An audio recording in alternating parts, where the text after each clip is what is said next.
There's no question that art is subjective. Ever since the first cave paintings, we humans have tried to find ways to express our innermost feelings. And as we've become more complex, the ways in which we try to articulate that expression have in turn become more complex. In other words, going from simple drawings in caves to the likes of Shakespeare and Ingmar Bergman easily shows how far we humans have come. But the point of this video isn't what people choose to express themselves with, but how it speaks to them. Because even historians believe that those aforementioned cave drawings could mean more than what their simple pictures imply. And by the same token, many believe that stories often reveal something about the person who wrote them, intentionally or otherwise, and that it's even more evident in movies because they are a visual medium. And it is true. Many of the great directors used movie making as a way to express their own thoughts or what they have to say on something. But at the same time, in part due to the subjective nature of art, this can often lead to a problem. That sometimes people just don't want to see art when they go to the movies. Because while it's true that human beings are very complex creatures, they go to the movies to escape that complexity just as often as to actually engage in introspectiveness. And it's for this reason that certain movies that most critics or art lovers would only view as average are so loved by ordinary people. Because simply put, it appeals to their more basic nature, or maybe a more abstract concept that they love, rather than their intellect. And today, I'd like to go over this topic in more detail. Specifically, what are the fundamental differences between a movie made for art versus more basic human nature? And there will be spoilers for a few movies I bring up ahead, so in case there's something you don't want ruined, you should probably be on the lookout. Now, I know I already touched on this whole topic when I did my video on cult movies, which you can find a link in the description to, but that was a much more extreme example of what I want to talk about here. Because to sum it up, the point I was trying to make with that video is why people sometimes prefer intentionally bad movies to high art. But in this video, I want to look more at why people sometimes prefer average movies to more artistic ones. And this mainly comes down to the fact that, as I was just talking about, human beings are complex creatures with many layers to them.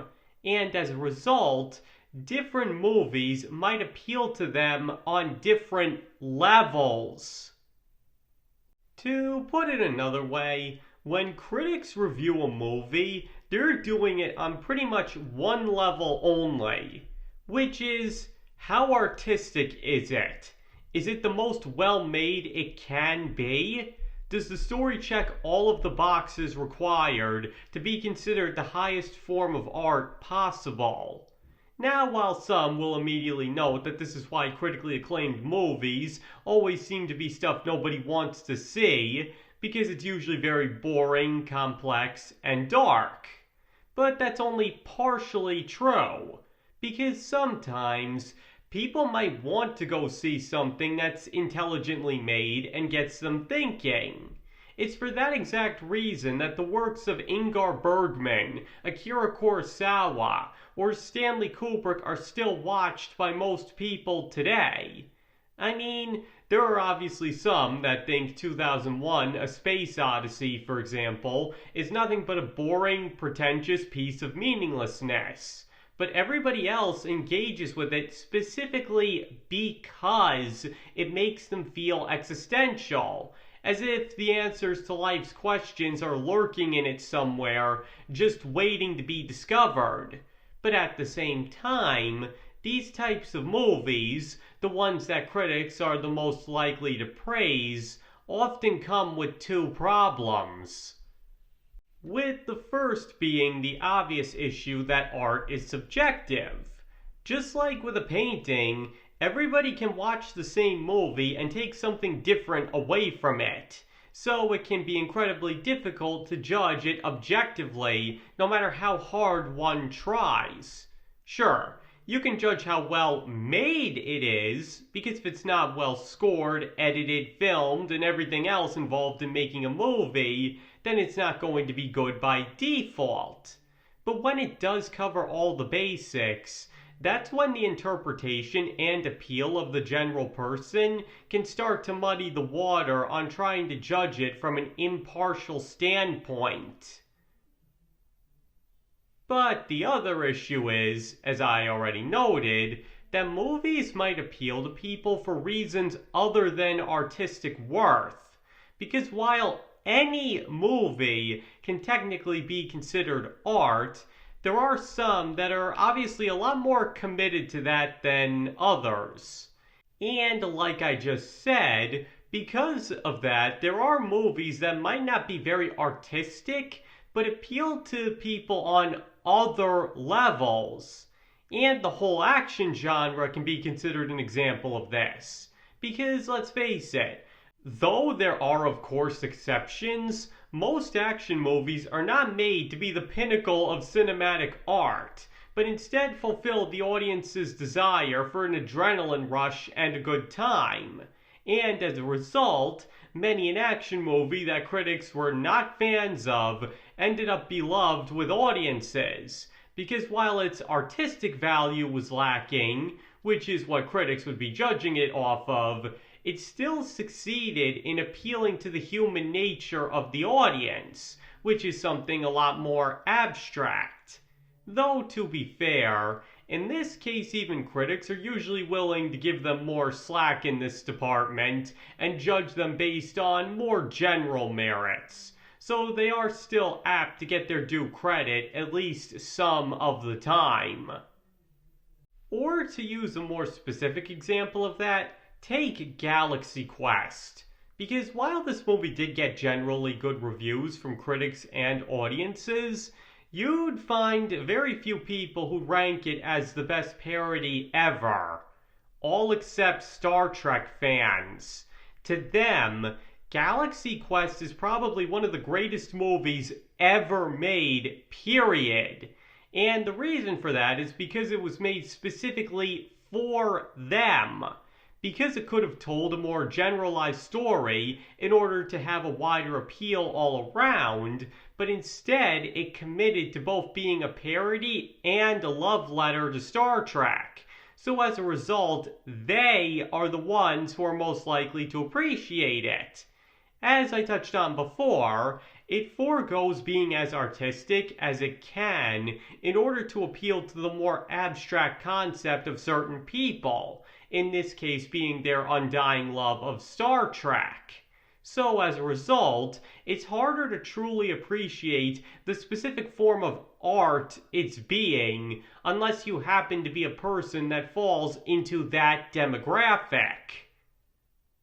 And this is why the comedy genre in general can be notoriously hard to get respect from, because the most universally accepted forms of cinematic art usually rely heavily on drama, heartbreak, and emotional stakes.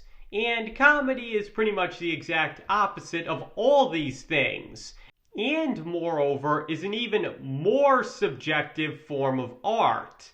So for many different reasons, it can be hard for critics, general audiences, and the individual to all agree on anything when it comes to the genre. It's almost never traditional art, and instead tries to appeal to the human desire for humor. But it can be very difficult to succeed on that front because different kinds of comedy appeal to everybody. This is why only something like Monty Python is pretty much universally agreed to be funny. And that mainly comes down to the fact that they put so many jokes into their respective movies and skits that everybody is bound to find something in them humorous. In other words, most are willing to just label critics as being against anything fun, but it's actually more complicated than that because everybody has a different definition of what fun is. So how can a movie made for any given person be judged objectively? Especially when it's trying to appeal to a specific demographic on top of that. Or for another example of that, this is why Marvel was the greatest thing since sliced bread with many people for 10 years, even though many critics and more like-minded audience members didn't seem to care for them all that much. Because simply put, Marvel ended up appealing to the desire in people to see true heroes triumphing over bad guys, and most importantly, struck the right balance so that it wasn't too dark for them while also making sure the stakes felt real. And while it may have felt more formulaic and repetitive to critics, it did its job in appealing to that side of the audience. Basically, what I'm trying to say is that movies that are generally the most acclaimed are the ones that are the most outwardly artistic in nature. While on the flip side, the movies that critics will often not like, but audiences will love, are the ones made specifically to appeal to something regarding their human nature, which is much more abstract in concept. Or to put it another way, think about it like this. If aliens were to watch an extremely artistic movie, they'd be a lot more likely to take the same things away from it that we do, provided it doesn't go too out there with the artistic stuff. If they were to watch a comedy or some other movie made only to appeal to certain demographics' human nature, the aliens would be a lot more likely to not understand it. Because simply put, most average movies that people love are made specifically for those people. Because it appeals to them and their nature specifically. Now sure, there are more generalized examples of this, such as the action genre I mentioned earlier, but my only point here was trying to demonstrate why critics seem to have a general reputation as being no fun, because a lot of the time they're more concerned with artistic merit rather than how much it was even trying to be art in the first place. Basically, many can argue that Fargo or Jerry Maguire should have won Best Picture over The English Patient, but the truth is simply that it was the most artistic movie of the three. Fargo was a funny murder heist gone wrong, and Jerry Maguire was a somewhat funny, sentimental tale about a sports agent regaining his soul. So again, the dissonance between the critics and audiences is very understandable, because while both sides are generally willing to concede the merits of the other, the point is that one leans a lot more heavily into trying to be a work of art, while the other two appeal much more to the human nature of the audience rather than try and be as artistic as possible. And because of that, which is objectively better can be very hard to determine, because in the end, they're all good at being what they're trying to be.